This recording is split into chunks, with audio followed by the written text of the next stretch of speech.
สวัสดีครับผู้ฟังทุกท่านครับพบกับรายการรักสิ่งแวดล้อมทางสวทแพร่ FM 91 เมกะเฮิรตซ์ครับเช้าวันพฤหัสบดีที่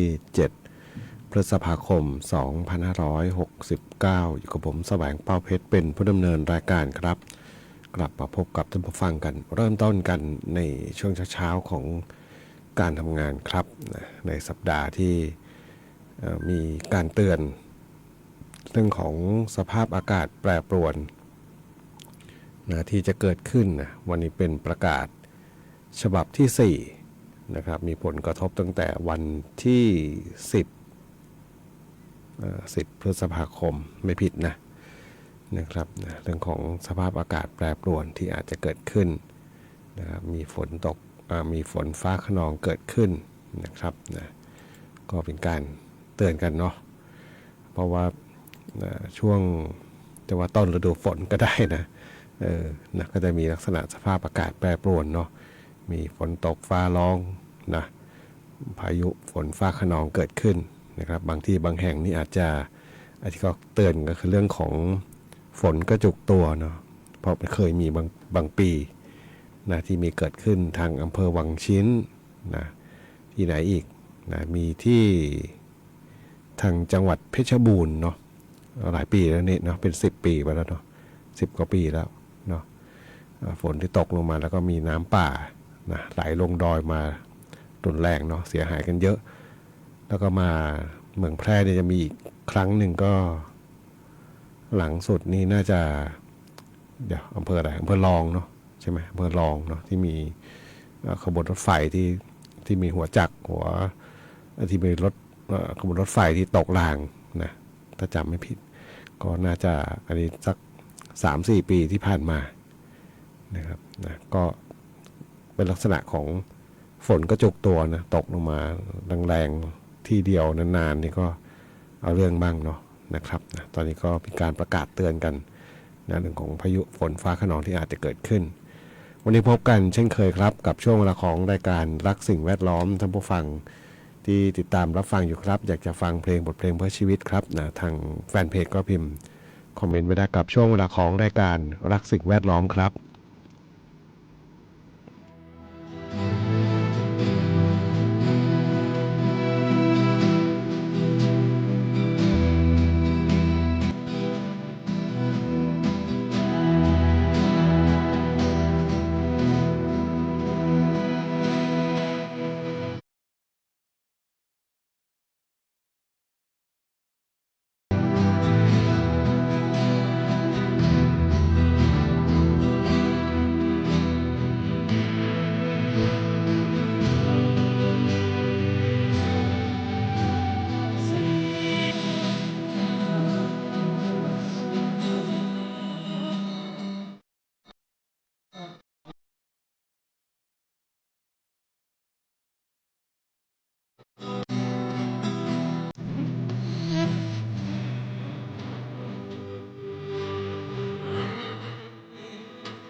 เคย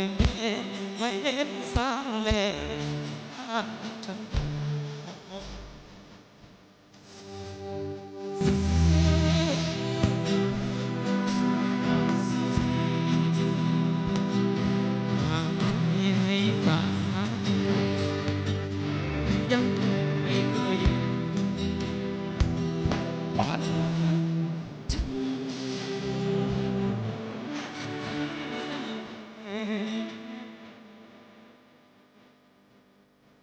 ครับ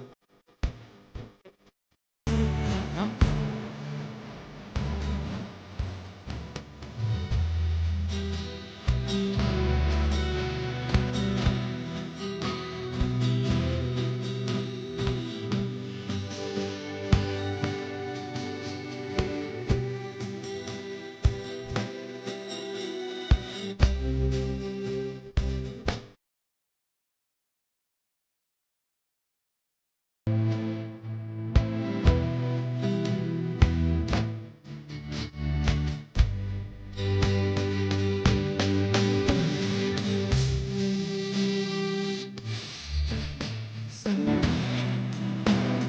เรื่องว่าต้องไปทำให้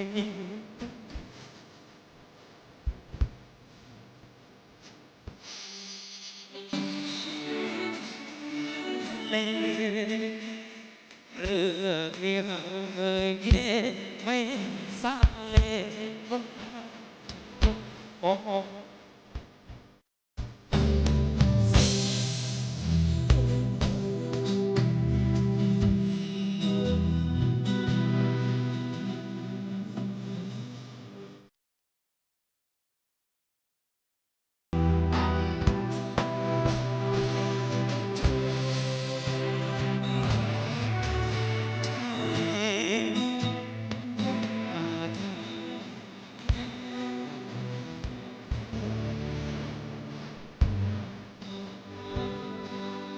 ไม่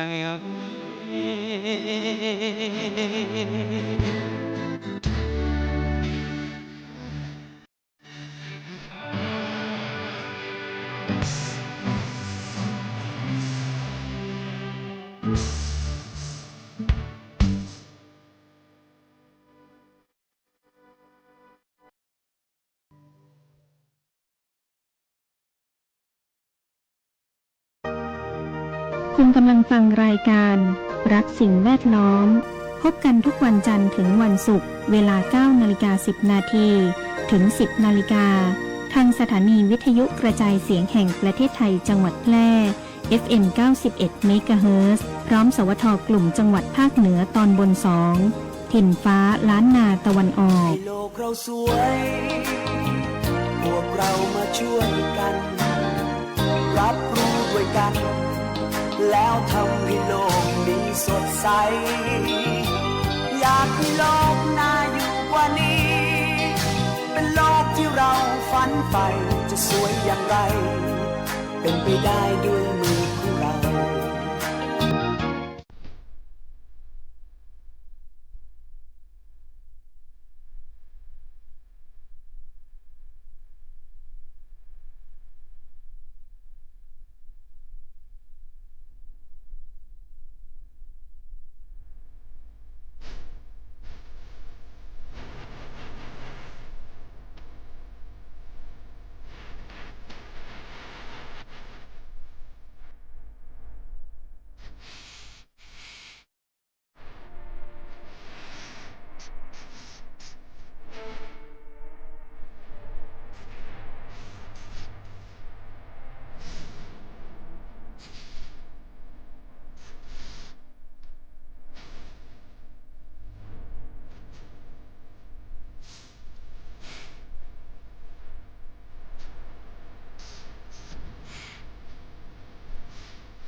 9 นาฬิกา 29 นาทีครับกับช่วงเวลาของรายการรักสิ่งแวดล้อมทางสวทแพร่ FM 91 เมกะเฮิรตซ์ครับคนเก็บฟืนครับสำหรับบทเพลงเสียงขับร้องของคุณเล็กคาราบาวครับส่งมอบมีความสุขสำหรับทุกผู้ฟังที่ติดตามรับฟังรายการรักสิ่งแวดล้อมทางสวทแพร่ FM 91 เมกะเฮิรตซ์ครับพฤหัสบดีที่ 7 พฤษภาคมครับก็มานี่แป๊บเดียวเนาะก็จะสิ้นสุดสัปดาห์อีกแล้วเนาะแล้วก็เดือนนี้นะยังมีวันหยุดอีกวันหยุดราชการนะที่เป็นวันหยุดขั้นอยู่ในสัปดาห์หน้าวันพฤชมงคลจรดพระนางคันแรกนาขวัญนะครับนะก็อยู่วันตรงกับวันอาทิตย์ไม่ใช่วันเสาร์เนาะมาขออภัยไปกันใหญ่ละ วันพุธนะวันพุธที่13หยุดนะขั้นตรงกลางพอดีเลยเนาะนะครับก็ทำให้หลายๆคนรู้สึกสัปดาห์หนึ่งก็ผ่านไปเร็วเนาะอากาศช่วงนี้ก็ดีนะถือว่าอยู่ในเกณฑ์ค่อนข้างดีนะครับนะถึงแม้จะยังคงมีก็ได้นะเป็นลักษณะของพายุฤดูร้อนเกิดขึ้นบ้างนะมีอากาศที่ยังร้อนอบอ้าวอยู่บ้าง แต่ว่าปัญหาฝุ่นควันมันลดลงเนาะโดยเฉพาะภาคเหนือเราเนี่ยดูภาพรวมเนี่ยลดลงมาเยอะเลยนะตอนนี้มีจุดเดียวที่ยังเยอะอยู่นะอยู่ในเกณฑ์ที่มีผลกระทบกับสุขภาพนะที่จังหวัดสุโขทัยมีจุดเดียวจริงๆเลยเนาะนอกนั้นนี่เขาอากาศดีหมดละโซนภาคเหนือเนี่ยนะมีสีเขียวเยอะขึ้นมาละนะมีสีฟ้าอยู่จุดหนึ่งนะน่าจะฝนตกหนักนะทางตำบลศรีภูมิอำเภอเมืองเชียงใหม่นะครับนะเป็นสีฟ้าเลยเนาะแล้วก็ส่วนใหญ่ก็จะกลุ่มสีเขียวกับสีเหลืองนะสีเขียวนี่ก็ยังอยู่ในเกณฑ์ที่คุณภาพอากาศดีนะส่วนสีเหลืองนี่คุณภาพอากาศปานกลางนะซึ่งจังหวัดแพร่เองก็อยู่ในเกณฑ์ของคุณภาพอากาศปานกลางนะครับนะก็ยังถือว่าดีขึ้นแล้วล่ะเนาะหายใจคอมันไม่ติดไม่ขัดไม่แสบจมูกเนาะไม่คันผิวหนัง อากาศแต่ว่าอากาศนี่ยังร้อนอบอ้าวเนาะโดยเฉพาะช่วงเย็นเนาะช่วงเย็นมันไม่เย็นนะ เย็นแต่ร้อนอบอ้าวนะก็เรื่องของสุขภาพร่างกายนะครับนะฝุ่นน้อยลงแล้วเนี่ยการออกกำลังกายก็กลางแจ้งก็ไม่น่ามีปัญหาเนาะแต่ว่าถ้าอากาศร้อนอบอ้าวนี่ก็ต้องระวังนิดนึงเนาะนะเรื่องของฮีสโตรกเนาะลมมันร้อนนะร่างกายเราบางทีก็ไม่ไหวนะร้อนมากๆนะเคยไปปั่นจักรยานนะปั่นจักรยานช่วงเย็นเนาะเย็นแต่อากาศไม่เย็นแบบนี้แหละนะคือฝุ่นไม่มีละนะฝุ่นน้อยแต่มันลักษณะร้อนอบอ้าวนะช่วงที่ร่างกายเราเคลื่อนตัวหมายถึงจักรยานมันเคลื่อนตัวอยู่เนี่ยจะไม่ค่อยร้อนนะจะไม่ค่อยร้อนเพราะมีอากาศถ่ายเทอยู่แต่พอหยุดจุดพักเนี่ยนะถนนร้อนเนาะไอร้อนขึ้นมาร้อนตลบอบอวนเลยทีนี้ นะนี่คือลักษณะของคือมันนิ่งลมมันไม่มีลมพัดอากาศไม่ถ่ายเทนะครับนะก็เป็นอุปสรรคเหมือนกันเนาะนะฉะนั้นแล้วการออกกำลังกายก็ถ้ายังร้อนอบอ้าวก็หลีกเลี่ยงเถอะนะถ้าอุณหภูมิมันขยับไปเกือบ40 องศาเนี่ยนะก็ร้อนเนาะนะครับนะก็เรื่องของสุขภาพร่างกายก็สำคัญแต่ว่าไอ้ที่สำคัญกว่าก็คืออากาศไม่ดีนะถ้าอากาศมันร้อนอบอ้าวก็อาจจะต้องหลีกเลี่ยงนะครับนะพยายามดูเรื่องของPM 2.5แต่นี้ก็ถือว่าอยู่ในเกณฑ์ที่ค่อนข้างดีแล้วเนาะนะครับนะก็หวังว่าน่าจะหมดไปเนาะไม่แน่ แต่ว่าปีหน้าสินะปีหน้าจะบ่นกันอย่างนี้ไม่อีกเนาะหรือว่าเดี๋ยวก็ลืมเนาะนะครับนะก็ใช้ชีวิตนะอย่าทำลายสิ่งแวดล้อมกันมากเลยนะครับนะเดือน2 เดือนนะไม่รู้สูดฝุ่นสูดควันกันไปขนาดไหนนะครับไปฟังเพลงกันต่อครับกับช่วงเวลาของรายการรักสิ่งแวดล้อมทางสวทแพร่ FM 91 เมกะเฮิรตซ์ครับ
สายด่วน1669อบจ.แพร่สายด่วน1669อบจ.แพร่สายด่วน1669อบจ.แพร่โทรสายด่วน1669อบจ.แพร่จำให้ขึ้นใจนะคะเจ็บป่วยฉุกเฉินอุบัติเหตุรุนแรงในพื้นที่จังหวัดแพร่โทรสายด่วน1669ศูนย์รับแจ้งเหตุและสั่งการการแพทย์ฉุกเฉินอบจ.แพร่เราจะส่งต่อผู้ป่วยไปรักษาที่โรงพยาบาลที่อยู่ใกล้ที่สุดพร้อมให้บริการตลอด24ชั่วโมงฟรีไม่มีค่าใช้จ่ายใช้ระบบดิจิทัลระบุตำแหน่งอย่างแม่นยำและวิดีโอคอลประเมินอาการแนะนำ CPR ช่วยเหลือชีวิตผู้ป่วยในทันทีโทรฟรีแต่อย่าโทรเล่นเพราะมีผู้ป่วยจำนวนมากที่รอคอยความช่วยเหลืออยู่สายด่วน1669ศูนย์รับแจ้งเหตุและสั่งการการแพทย์ฉุกเฉินอบจ.แพร่ด้วยความปรารถนาดีจากองค์การบริหารส่วนจังหวัดแพร่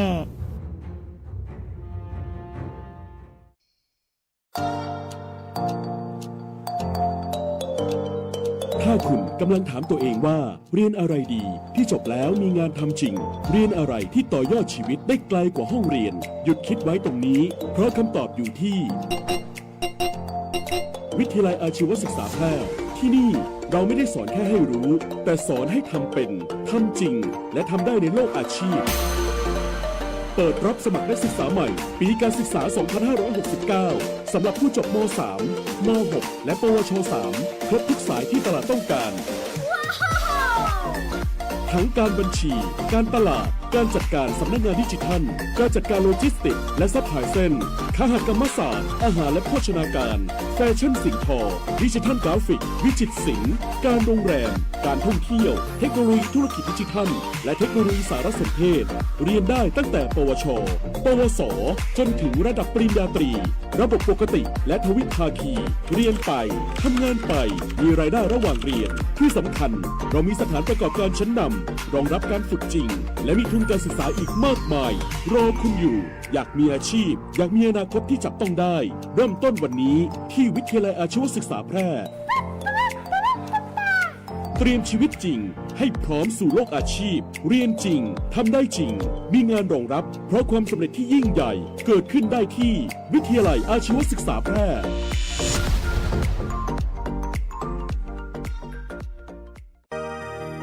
คุณกำลังฟังรายการรักสิ่งแวดล้อม พบกันทุกวันจันทร์ถึงวันศุกร์เวลา 9:10 นาทีถึง 10 นาฬิกาทางสถานีวิทยุกระจายเสียงแห่งประเทศไทยจังหวัดแพร่ FM 91 เมกะเฮิรตซ์พร้อมสวทกลุ่มจังหวัดภาคเหนือตอนบน 2 ถิ่นฟ้าล้านนาตะวันออก ให้โลกเราสวย พวกเรามาช่วยกัน รับรู้ด้วยกัน แล้วทำให้โลกนี้สดใส อยากให้โลกน่าอยู่กว่านี้ เป็นโลกที่เราฝันใฝ่จะสวยอย่างไร เป็นไปได้ด้วยมือของเรา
ได้รับฟังจบลงไปครับงานเพลงของคุณปูพงษ์สิทธิ์คัมภีร์พเนจรครับนะ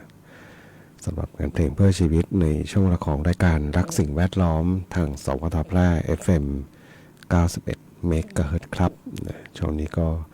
เรื่องของพายุฤดูร้อนนะครับนะฝนฟ้าที่ตกลงมาบางทีก็บอกต้องเตรียมพร้อมรับมือเหมือนกันนะบางสิ่งบางอย่างอาจจะเกินเกินความคาดหมายเนาะลมฝนต่างๆนี่มาทางไหนเราไม่มีใครกำหนดทิศทางได้นะเนาะจะมาทางเหนือทางใต้ตะวันออกตะวันตกนี่ไม่กำหนดไม่ได้เลย แต่ว่าบางทีก็ต้องเตรียมพร้อมนะเพื่อให้เกิดความปลอดภัยในระดับหนึ่งนะครับนะอย่างเช่นรอบๆบ้านเราเนาะนะครับรอบๆบ้านเรากิ่งไม้ต้นไม้นะโดยเฉพาะไม้ที่มันไม่แข็งแรงเนาะมีกิ่งผุกิ่งบางทีไม่ผุนะแต่ว่าเป็นต้นไม้ที่เป็นลักษณะอ่อนไหวกับลมกับพายุนะครับที่เห็นใกล้ๆตัวนี่ก็มีต้นกระท้อนนะต้นกระท้อนมันเป็นลักษณะต้นไม้ที่กิ่งหักง่ายนะกิ่งฉีกหักง่ายนะครับนะแล้วก็เป็นต้นไม้ที่ลักษณะไม่น่าจะมีแก่นเนาะแก่นไม้มีถึงข้างในแข็งๆนะที่เคยเห็นก็จะมักจะเป็นโพรงเนาะมักเป็นโพรงแล้วก็เจอลมเนี่ยบางทีก็หักโค่นเลยเนาะหลังสถานีสวทเดิมก็เคยมีต้นหนึ่งต้นใหญ่นะเจอลมพายุอยู่ปีนก็หักโค่นลงมาเหมือนกันเนาะที่บ้านก็ปลูกไว้เหมือนกันแต่ว่าก็คล้ายๆกันนี่แหละเนาะคือสังเกตว่ากิ่งมันเปราะนะมันหักง่ายอันนี้ต้องอยู่ที่ตัวท่านผู้ฟังนี่แหละเนาะว่ารอบๆบ้านเราเนี่ยมันมีต้นไม้ที่มันหักง่ายไหมนะมันหักโค่นง่ายก็นะควรจะกำหนดทิศทางให้เขาซะก่อนเนาะในการตัดแต่งให้มันเรียบร้อยนะครับนะกำหนดทิศทางลงกิ่งก่อนเนาะเพราะฉะนั้นมันจะลงบ้านเราเองอย่างเงี้ยเนาะก็ต้องดูนิดหนึ่งนะหรือแม้แต่อุปกรณ์นี่ผมดูจากอินโฟกราฟิกนะที่เขาบอกเตรียมพร้อมรับมือนะช่วงเปลี่ยนผ่านฤดูร้อนไปสู่ฤดูฝนนะครับนะเรื่องของเตรียมนะอย่างเช่นร่มอย่างเช่นอะไรนะอะไรเนี่ยเดี๋ยว ตาไม่ค่อยดีเนาะเรื่องของพกร่มนะร่มกันแดดนะครับกันแดดกันฝนนะครับนะการเช็คเดี๋ยวนี้เนี่ยจะว่าไปเรื่องของการเช็คเขาเรียกนะเช็คเรดาร์อากาศเนาะสมาร์ทโฟนนี่ก็ใกล้เคียงนะก็ใกล้เคียงก็พอที่จะคาดคะเนได้ในระดับหนึ่งถึงแม้มันจะไม่แม่นยำมากเหมือนกับทางเรดาร์อากาศของกรมอุตุนิยมวิทยาเขาแต่ว่ามันก็ใกล้เคียงเนาะนะครับก็ต้องมีการเช็คสักนิดหนึ่งนะหลีกเลี่ยงจุดเสี่ยงขณะเกิดพายุนะครับนะห้ามนะเขาบอกห้ามเลยนะอยู่ใต้ต้นไม้ใหญ่ป้ายโฆษณานะหรือว่าที่โล่งแจ้งนะเพื่อที่จะป้องกันอันตรายจากฟ้าผ่านะครับนะอันนี้ก็เป็นส่วนหนึ่งแล้วก็โรคติดต่อนะอันนี้เห็นละเป็นหมายถึงว่าเรื่องของไข้เลือดออกเนาะยุงนะฝนตกมาไม่กี่วันเลย ตกแป๊บเดียวเนาะหมายถึงว่ามีฝนยุงมันก็เยอะเลยนะครับนะเดินไปหลังบ้านแป๊บเดียวนะยุงทำไมยุงมันเยอะเหลือเกิน มันเหมือนมากับฝนเลยแหละนะทั้งไม่ฝนเพิ่งตกไม่กี่วันเนาะมันทำไมมันเร็วเหลือเกินเลยเนาะ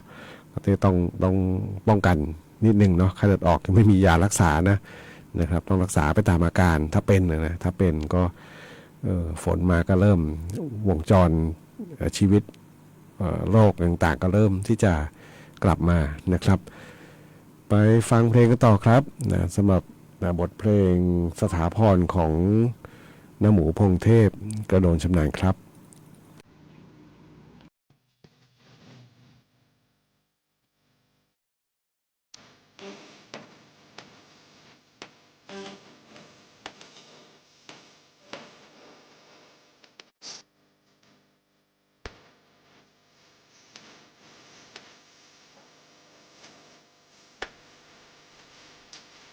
เ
ได้รับฟังผ่านไปครับนะครับงานเพลงสถาพร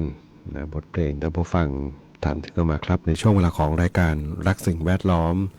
ทางสวทแพร่ FM 91 เมกะเฮิรตซ์ครับนะก็ย้ำเตือนกันเนาะเรื่องของพายุฤดูร้อนที่อาจจะเกิดขึ้นในช่วงนี้ครับนะฤดูฝนเริ่มเข้ามาใกล้เข้ามานะแต่ว่าปีนี้เนี่ยนะที่เขาคาดการไว้ว่าจะมีฝนในช่วงแรกเนาะแล้วก็ทิ้งช่วงหายไปนะครับนะ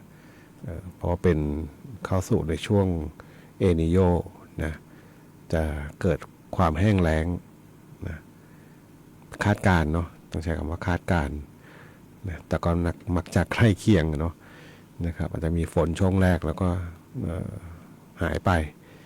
นะครับไปมีทีปลายปีโน่นก็ต้องรอดูเนาะเกษตรกรนี่ก็ต้องบางทีก็ต้องใช้คำว่าเสี่ยงด้วยเนาะนะครับเสี่ยงในการเพาะปลูกนะเพราะต้องอาศัยทั้งแหล่งน้ำที่เกิดจากฝนนะแหล่งน้ำจากธรรมชาติต่างๆเหล่านี้นะครับเรื่องของการจัดงานนะครับการจัดงานประเพณีไหว้พระพุทธโกษัยสิริชัยมหาสักยมุนีนะครับนะซึ่งจะจัดขึ้น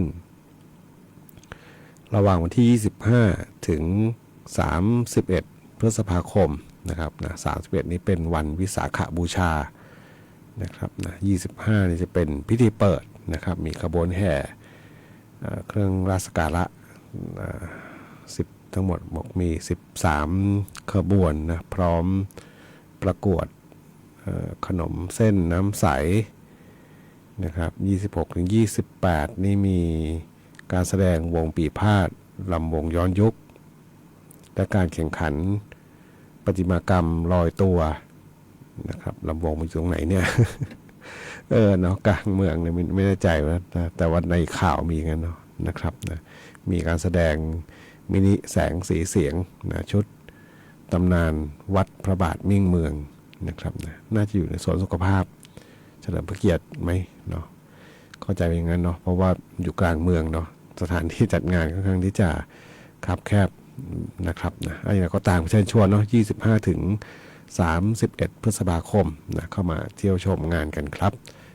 25 นี้น่าจะมีไลฟ์สดเนาะสวทแพร่ทีมงานที่จะไปทำงานทำหน้าที่กันตรงนั้นครับวันนี้รายการสิ่งแวดล้อมทางสวทแพร่ FM 91 เมกะเฮิรตซ์มาถึงช่วงท้ายรายการครับคงต้องนำรายการท่านผู้ฟังไปก่อนพบกันใหม่ในวันพรุ่งนี้ขอความสุขความโชคดีจงมีแด่คุณผู้ฟังทุกท่านสวัสดีครับ